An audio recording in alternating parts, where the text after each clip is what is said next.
Shalom, praise the lord. Israel పాలస్తీనా మధ్య గొడవలకు కారణం ఏంటి? ఇదివరకే జరిగినటువంటి సంఘటనలు ఏంటి? పరిణామాలు ఏంటి? ఇవన్నీ కూడా మనం తెలుసుకునే ప్రయత్నంలో భాగంగా చరిత్ర మొదటి నుంచి అంటే అబ్రహాము జీవితం నుంచి మనం మొదలుపెట్టాం. ఎందుకు అబ్రహాము జీవితం నుంచి మనం మొదలుపెట్టామో పోయిన క్లాస్లో మీకు ఎక్స్ప్లెయిన్ చేశాను. సో అక్కడి నుంచి మనం మొదలుపెట్టి క్రీస్తు శకం 70వ సంవత్సరం అంటే మొదటి శతాబ్దము 70వ సంవత్సరమున యెరూషలేము ఆలయము తీతు రాజు వల్ల ఆలయం అంతా ధ్వంసం చేయబడుతుంది. సో అంతవరకు సుదీర్ఘమైనటువంటి ప్రయాణం చేసి ఎన్నో విషయాలు మనం నేర్చుకోగలిగాం. సో పోయిన క్లాస్ ద్వారా మీరు బ్లెస్ అయ్యారని నేను నమ్ముతున్నాను. Praise God. ఓకే, సో ఈరోజు క్లాసులో 70వ సంవత్సరం నుంచి మనకు జర్నీని మొదలు పెడుతూ ఆ తర్వాత చరిత్రలో జరిగిన సంఘటనలు ఏంటో మనకు క్షుణ్ణంగా పరిశీలన మనం చేయబోతున్నాం. Okay, so why delay, let's start.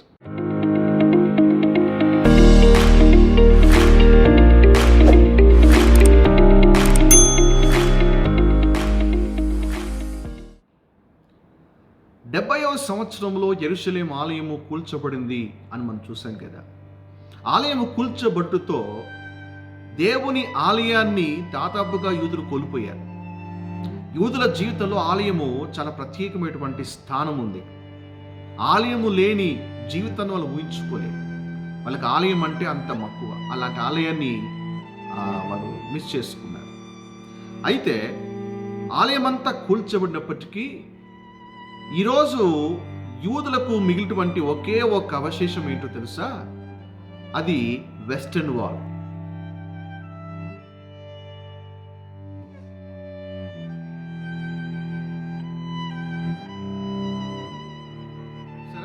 Right, ఈ మ్యాప్ చూడండి. ఈ మ్యాప్లో ఇక్కడ మనకు వెస్టర్న్ వాల్ కనిపిస్తుంది. మీరు ఇజ్రాయెల్ దేశానికి వెళ్తే తప్పకుండా ఈ యొక్క ప్రాంతాన్ని దర్శిస్తారు. ఏ టూరిస్ట్ గైడ్ తప్పకుండా ఈ ప్లేస్ తీసుకెళ్తారు. ఆ గోడ దగ్గర చాలా మంది యూదులు తమ యొక్క ప్రార్థనలు చేస్తారు. తమ విన్నపాలని ఒక పేపర్లో చుట్టి ఆ గోడ మధ్యలో ఉన్నటువంటి సందులో పెడతారు. తమ మనవులు పెడతారు. సో ఇంతకీ ఆ గోడ ఏంటి అంటే వాస్తవానికి అది వేలింగ్ వాల్ అంటారు.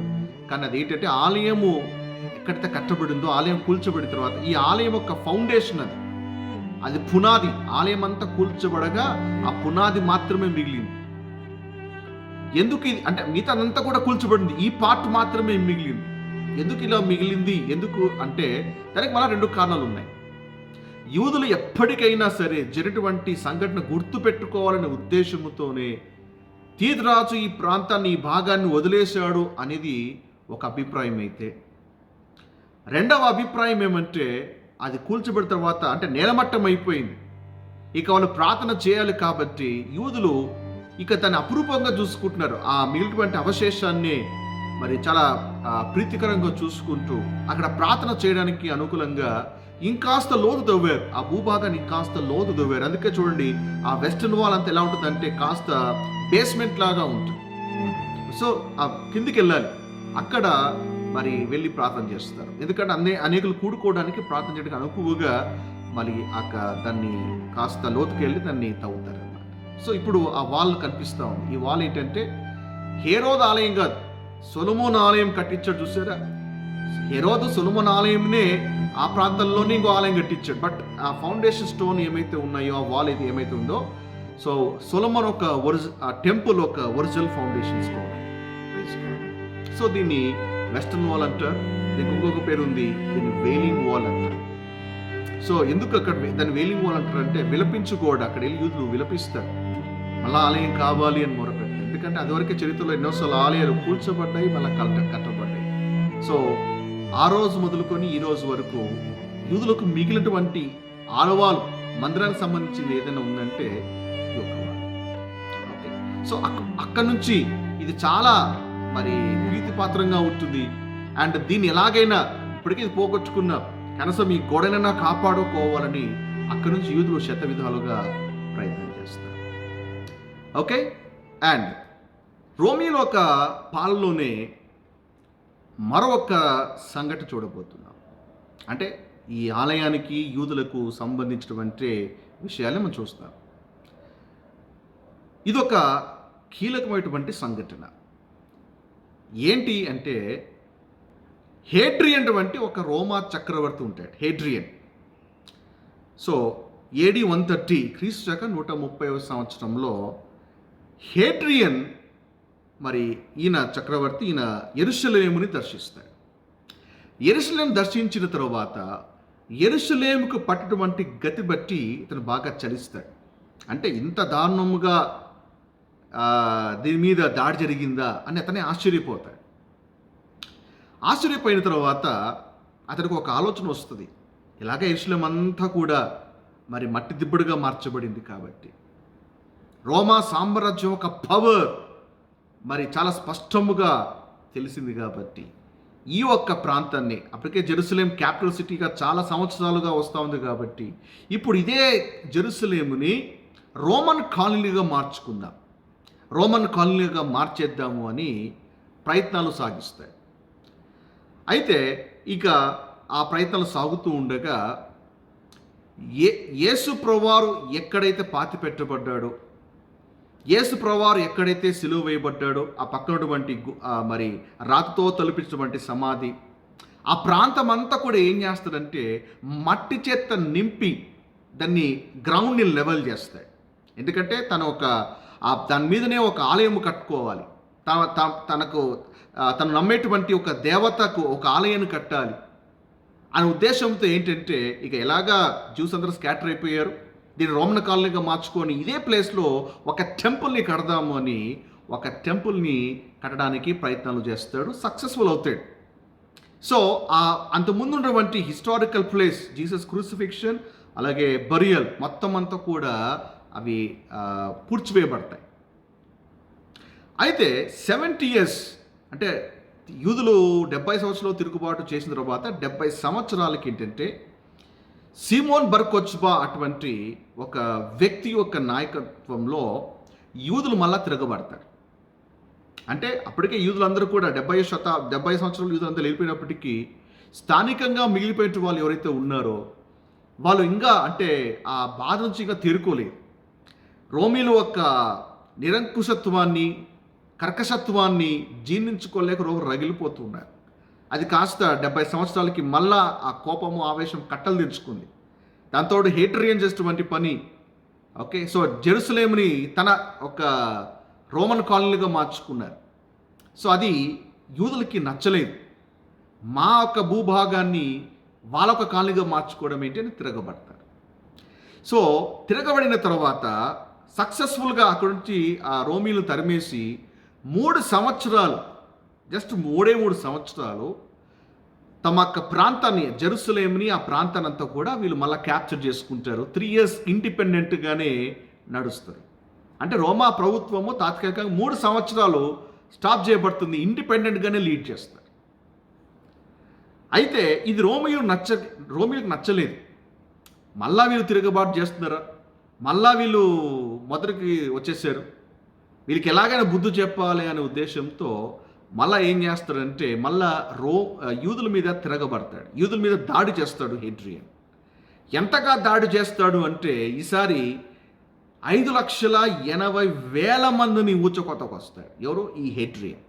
5,80,000 మందిని, 1000 గ్రామాలను మరి పూర్తిగా ధ్వంసం చేస్తారు. 1000 గ్రామాలు, అక్కడెక్కడ ఉన్నటువంటి 1000 గ్రామాలు, యూదులు ఎక్కడెక్కడ కనపడుతున్నారో, వాళ్ళ స్థావరాలు ఏంటి, వాళ్ళు ఏ పల్లెలో ఉంటారు, ఆ ల్యాండ్ లొకేషన్ కరెక్ట్గా మార్క్ చేసి అలాగే 1000 గ్రామాల మీద దాడి చేసి ఆ తర్వాత ఎవరైతే ఉన్నారో వాళ్ళందరినీ కూడా మరి బానిసలుగా అమ్మేస్తారు. హేడ్రియన్ చేసేటువంటి పని. అంటే 70 సంవత్సరాలు జరిగిందే, అయితే ఈసారి అంత జరగకపోయినా కొంచెం వరకు దరిదాపులో జరిగింది. ఇది కూడా యూదులకు ఒక పెద్ద దెబ్బ.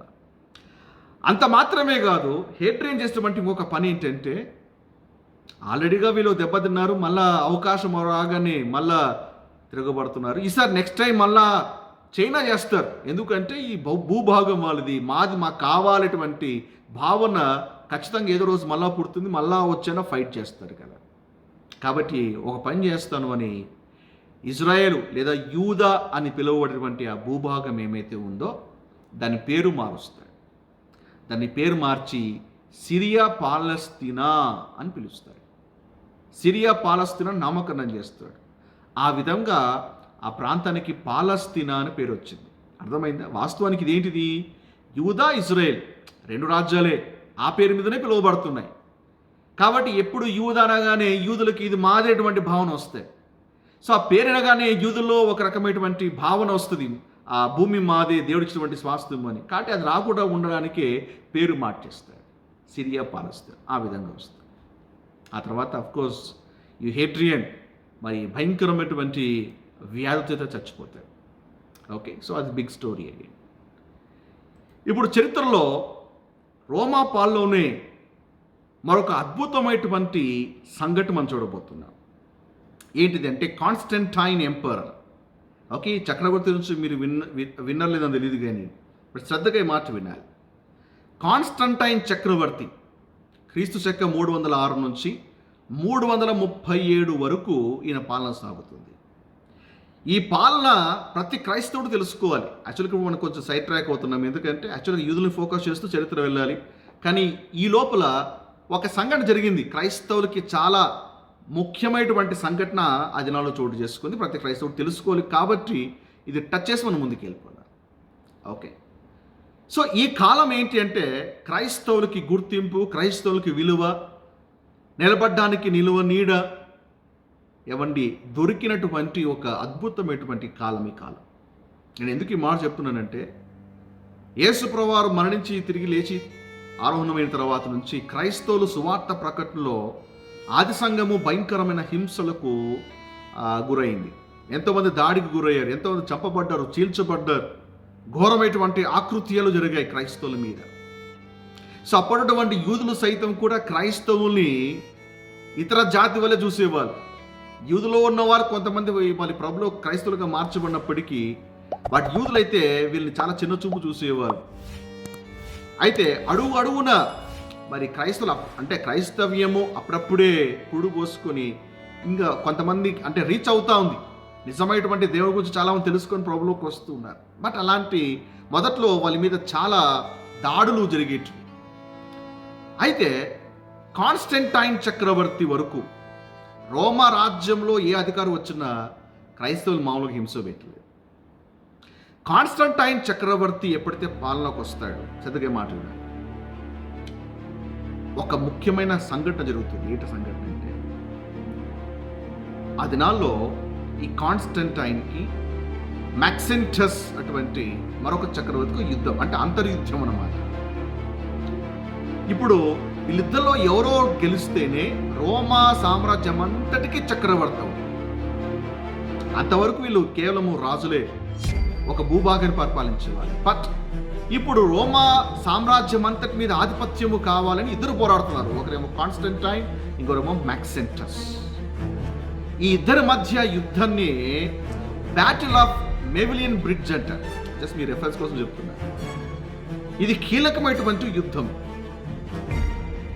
దశ దిశ మార్చేటువంటి యుద్ధం. ఇద్దరు హోరాహోరీగా యుద్ధం చేయాలి. ఇంకా అయితే ఆ యుద్ధానికి ముందు రోజు రాత్రి కాన్స్టంటైన్కి ఒక దర్శనం లేదా ఒక కళ వస్తుంది.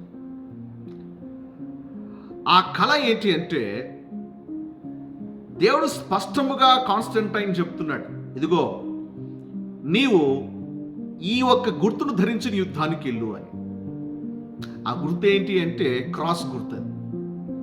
అంతవరకు కాన్స్టంటైన్ కేవలము ఒక అన్యుడే, క్రైస్తవుడు కాదు, అన్యుడే. ఓకే, అన్య దేవత ఆరాధన కలిగినటువంటి వ్యక్తి.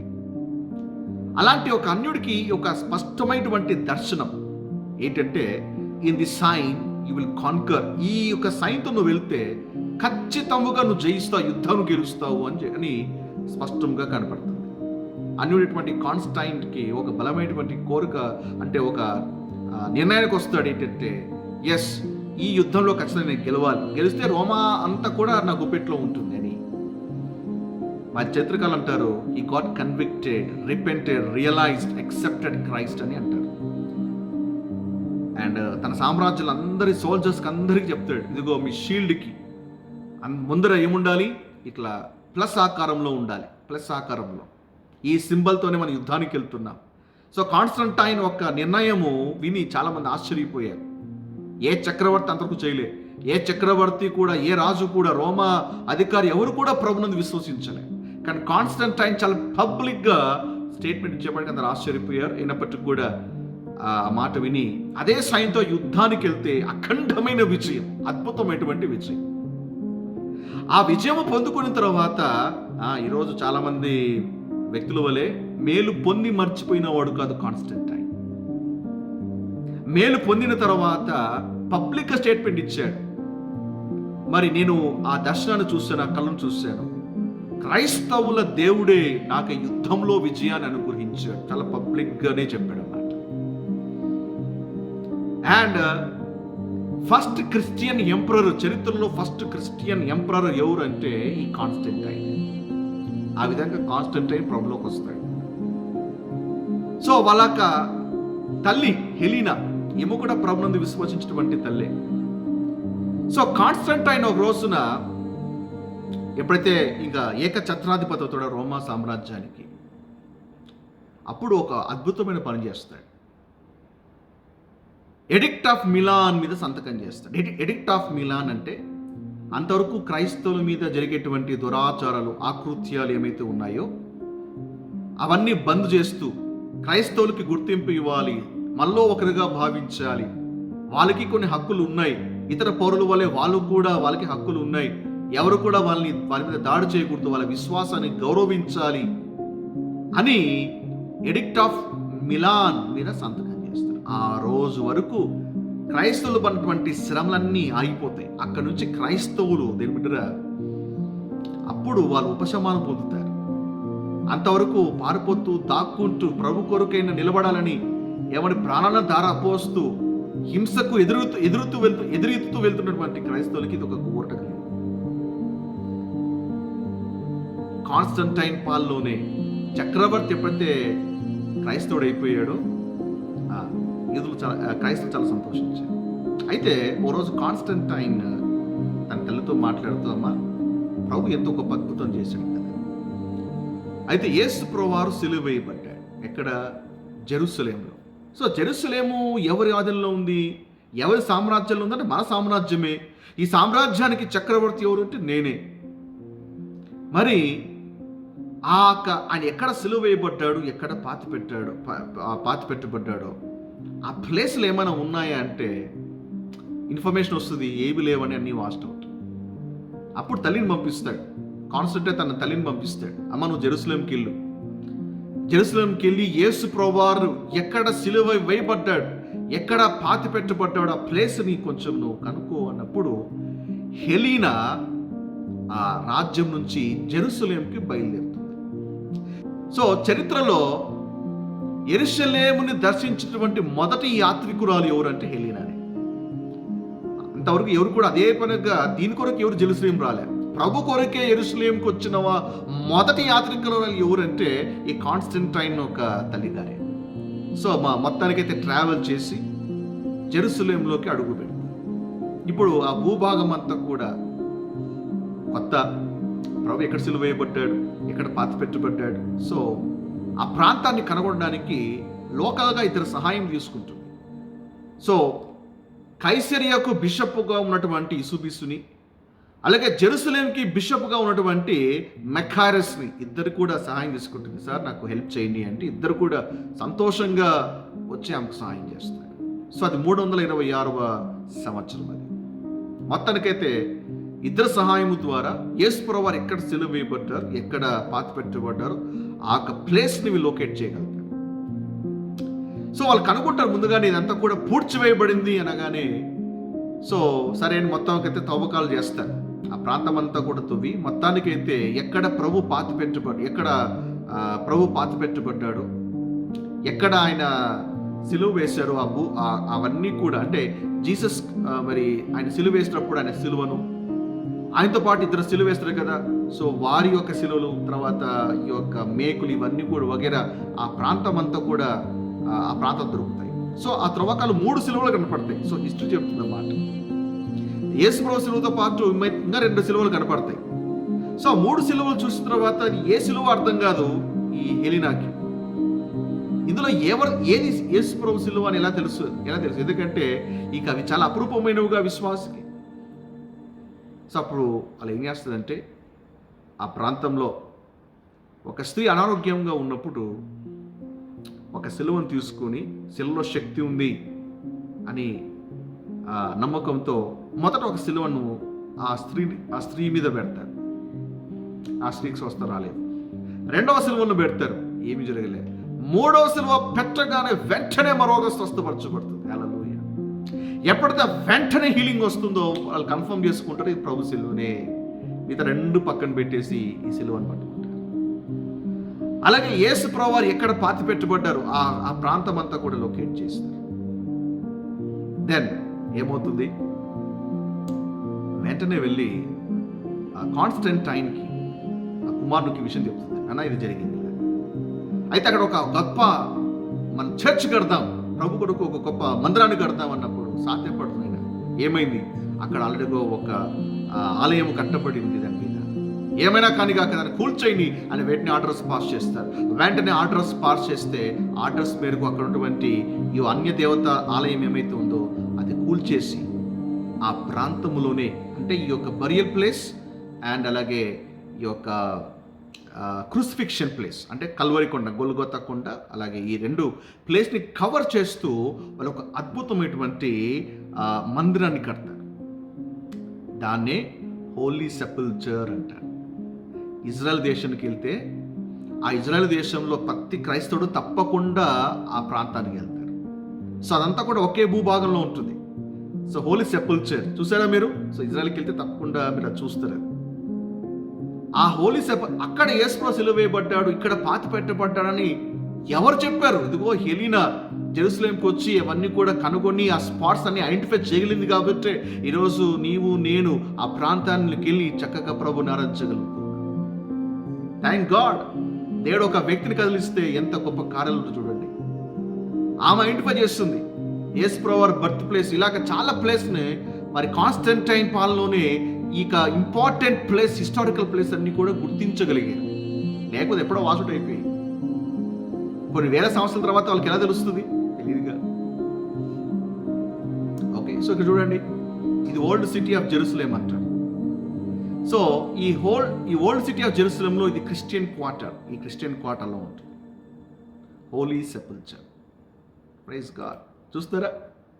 సో ఇక్కడ ఉండేదేమో వెస్టర్న్ వాల్, ఇక్కడేమో హోలీ సెపల్చర్. అంతా ఒకటే భూభాగమే. Praise God. Okay, will move forward. So రోమీల కాలము తర్వాత త్వరగా ముందుకు వెళ్ళిపోదాం. బైజెంటైన్ ఒక సామ్రాజ్యం వస్తుంది.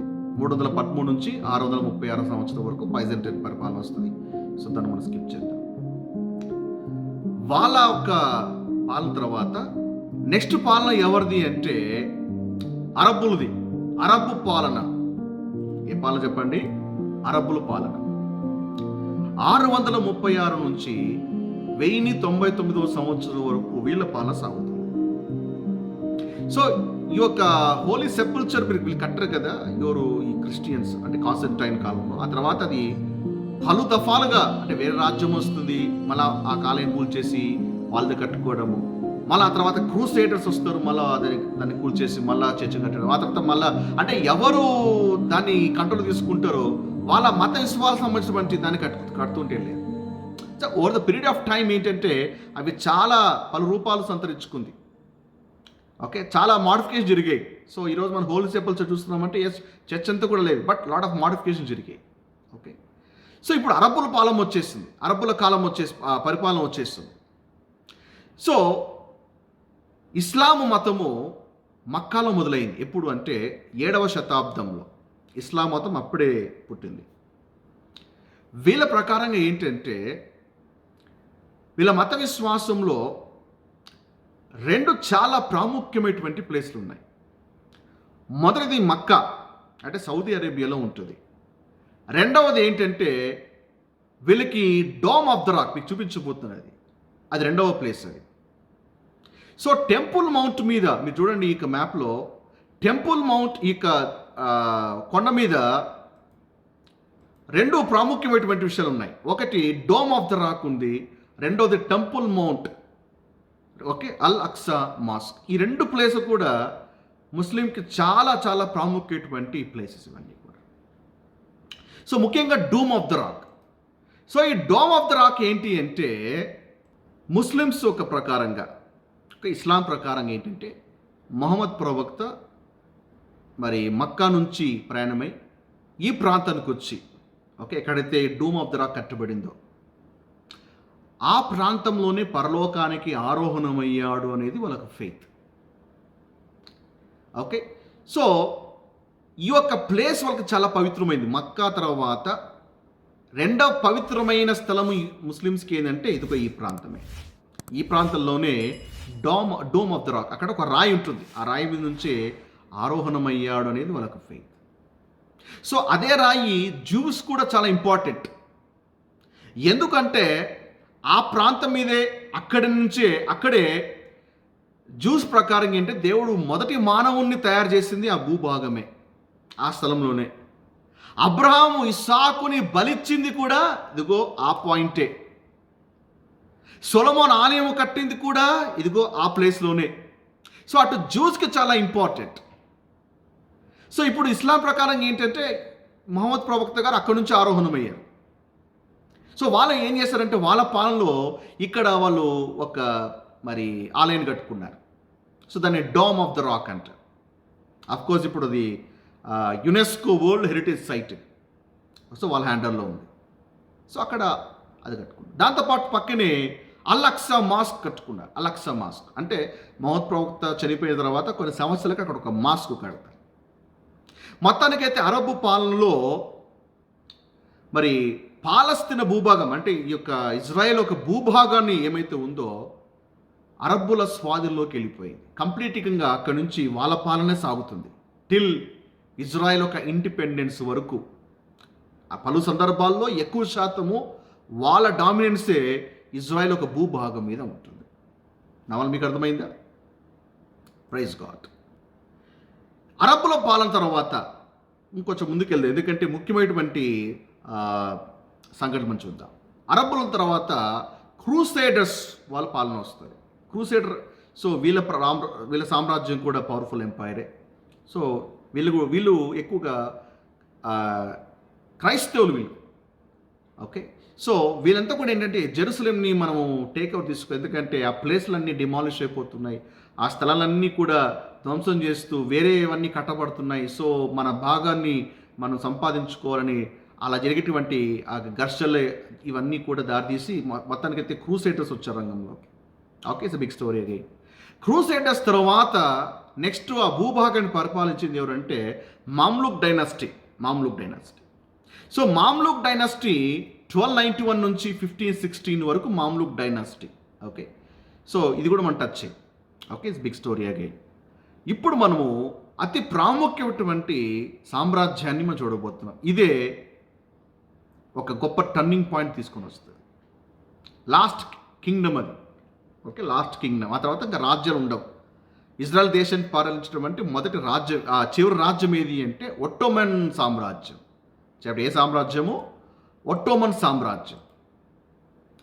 సో ఈ ఒట్టోమన్ సామ్రాజ్యం గురించి చెప్తా. చాలా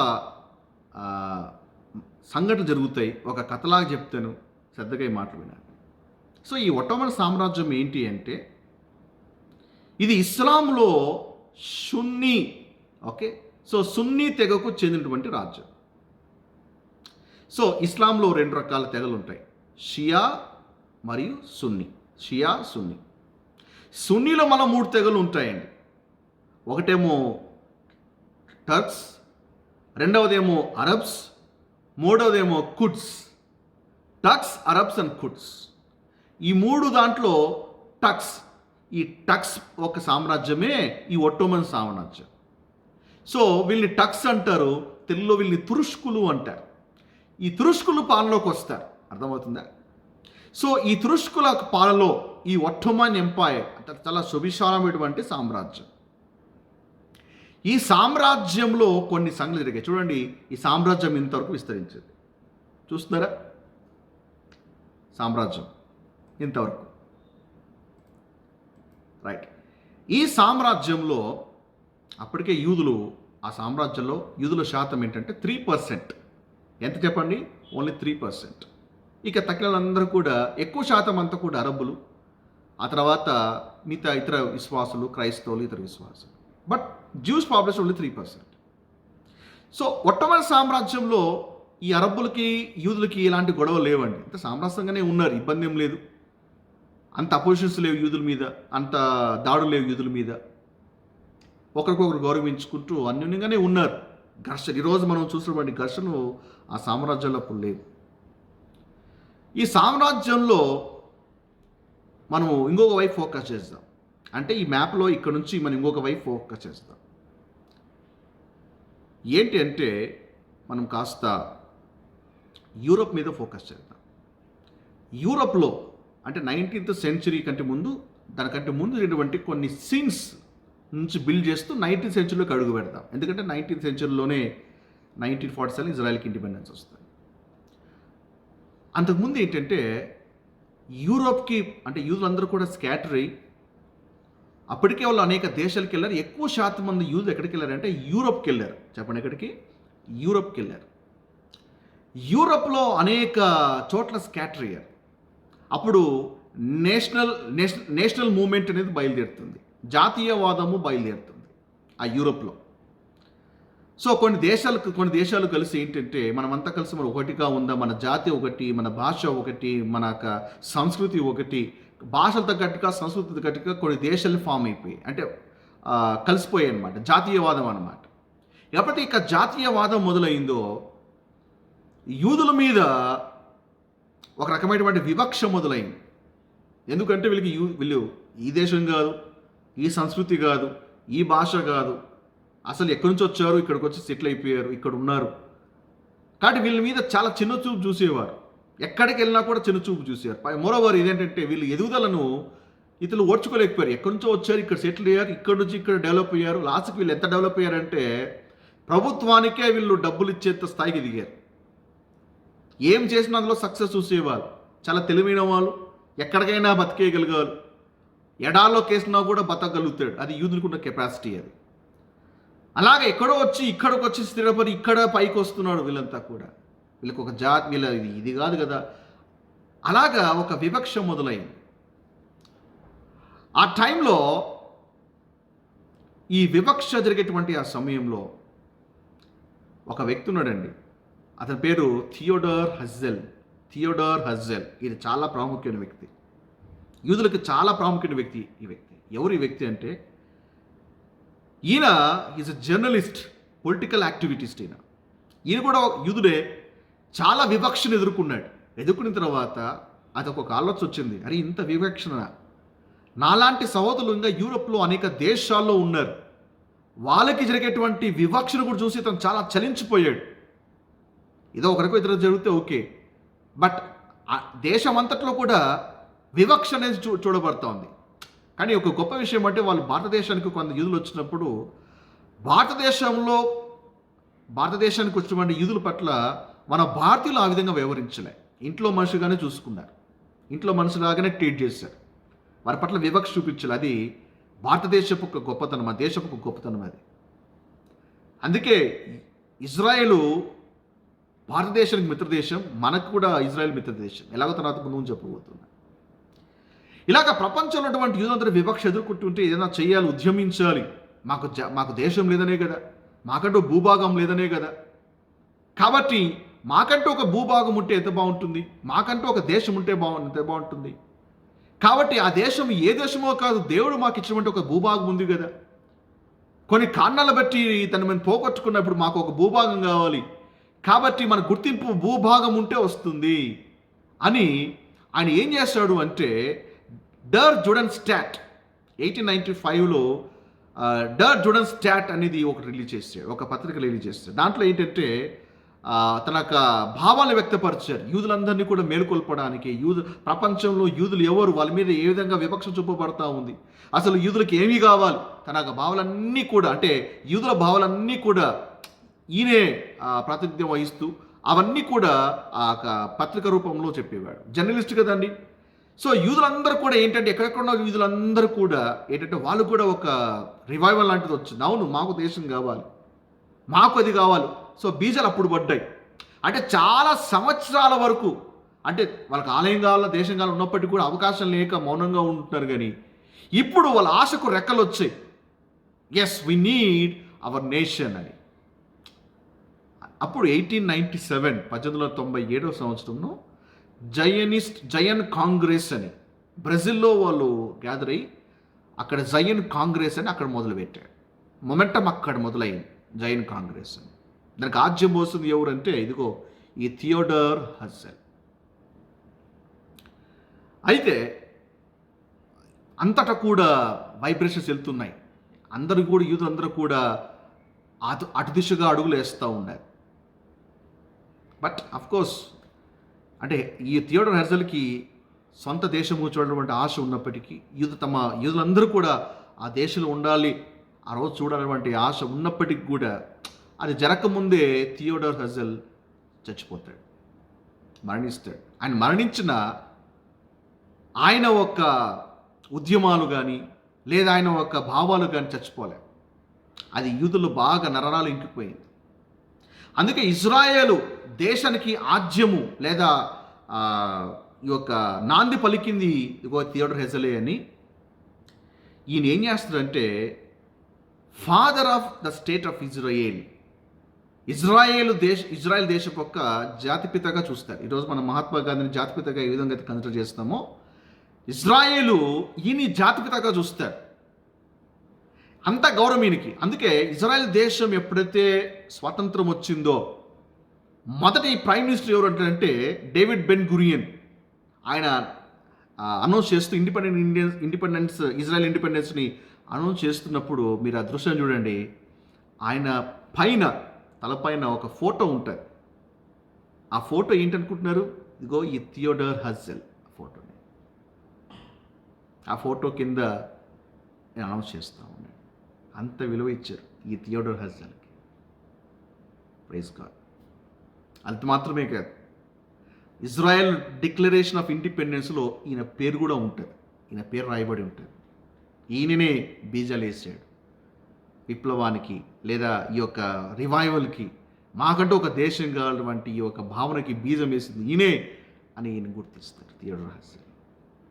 సో ఈ థియోడర్ హెర్జల్ ఒక దీన్ని బట్టే ఆయన మరణించినప్పటికి కూడా అప్పుడు యూదులు డిసైడ్ చేసుకుంటారు, రైట్ మా భూభాగాలు వెళ్ళిపోవాలి అని డిసైడ్ చేసుకుంటారు. అలాగా వీళ్ళంతా కూడా పలు దఫాలుగా వాళ్ళు ఇజ్రాయెల్ దేశం చేరుకుంటారు. అలాగా ఎక్కడో ఉన్నటువంటి వాళ్ళందరూ ఇజ్రాయెల్ దేశానికి చేరుకోనేటువంటి దాన్ని ఆలియా అంటారు. చెప్పండి ఏమంటారు? ఆలియా. ఈ టర్మ్స్ తెలుసుకోవడం కూడా మంచిదే అండి, ఆలియా. సో 1882 నుంచి 1903 వరకు కొంతమంది ఇజ్రాయెల్ దేశానికి చేరుకుంటారు, అంటే ఆ ప్రాంతానికి చేరుకుంటారు. దీన్ని మొదటి ఆలియా అంటారు. 1904 నుంచి 1905 మధ్యలో మరి 40,000 మంది యూదులు ఈ ప్రాంతాన్ని చేరుకుంటారు. అంటే అప్పుడు ఒట్టోమన్ సామ్రాజ్యం పరిపాలన చేస్తూ ఉంది.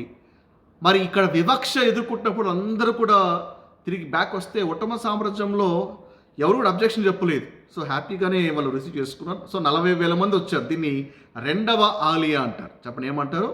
రెండవ ఆలియా అంటారు. నా ఇప్పుడు ఒక కీలకమైనటువంటి విషయాన్ని మనం తెలుసుకుందాం. అదేంటంటే మొదటి ప్రపంచ యుద్ధము చోటు చేసుకుంటుంది. అసలు మొదటి ప్రపంచ యుద్ధం ఎందుకు వచ్చినట్టు, కారణం ఏంటి అని అంటే, ఈ మ్యాప్ చూడండి. ఒట్టోమన్ సామ్రాజ్యం ఉంది చూసారా? ఇక్కడ ఒట్టోమన్ సామ్రాజ్యం. ఈ ఒట్టోమన్ సామ్రాజ్యము గ్రీకు దేశము ఈ రెండు కూడా కలిసి ఏం చేస్తాయంటే, ఇక్కడ బ్లాక్ సీ ఉంది చూడండి. బ్లాక్ సీ ఒక సీ కోస్ట్లో అంటే రష్యా మీద దాడి చేస్తాయి. ఊరుకుండొచ్చుగా ఇవి. ఈ రెండు వెళ్ళి మెల్లిగా దాన్ని గెలుక్కున్నాయి. సో ఒట్టోమన్ సామ్రాజ్యానికి రష్యా దేశానికి మధ్య ఉన్నది ఏమంటే ఈ బ్లాక్ సీనే. నాకు పెద్ద దేశము అది ఇది అనుకొని వెళ్ళి పై ఆ రష్యాని గెలుక్కుంది. గెలుక్కోగానే రష్యా ఏం చేస్తుందంటే, నన్ను గెలుక్కుంటారు, ఇద్దరు కలిసి నా మీదకి వస్తారా, ఎంత ధైర్యం మీకు బుద్ధి చెప్పాలనే ఉద్దేశంతో రష్యా ఏం చేస్తుందంటే అది కూడా కయ్యానికి కాలు దూగుతాయి. కయ్యానికి కాలు దువ్వడముతో పాటు ఏం చేస్తాయంటే మరి ఇతర దేశాల్ని తన సపోర్టింగ్గా తీసుకుంటాయి. కొన్ని దేశాలు సపోర్టింగ్గా తీసుకుని యుద్ధాన్ని ప్రకటిస్తాయి. అప్పుడు ఒట్టోమన్ జర్మన్ కూడా ఏం చేస్తాయంటే అవి కూడా కొన్ని దేశాలను సపోర్ట్ తీసుకుని అవి కూడా యుద్ధంలో దిగుతాయి. ఆ విధంగా వరల్డ్ వార్ 1 మొదలైంది. ఈ వరల్డ్ వార్లో ఏం జరిగింది?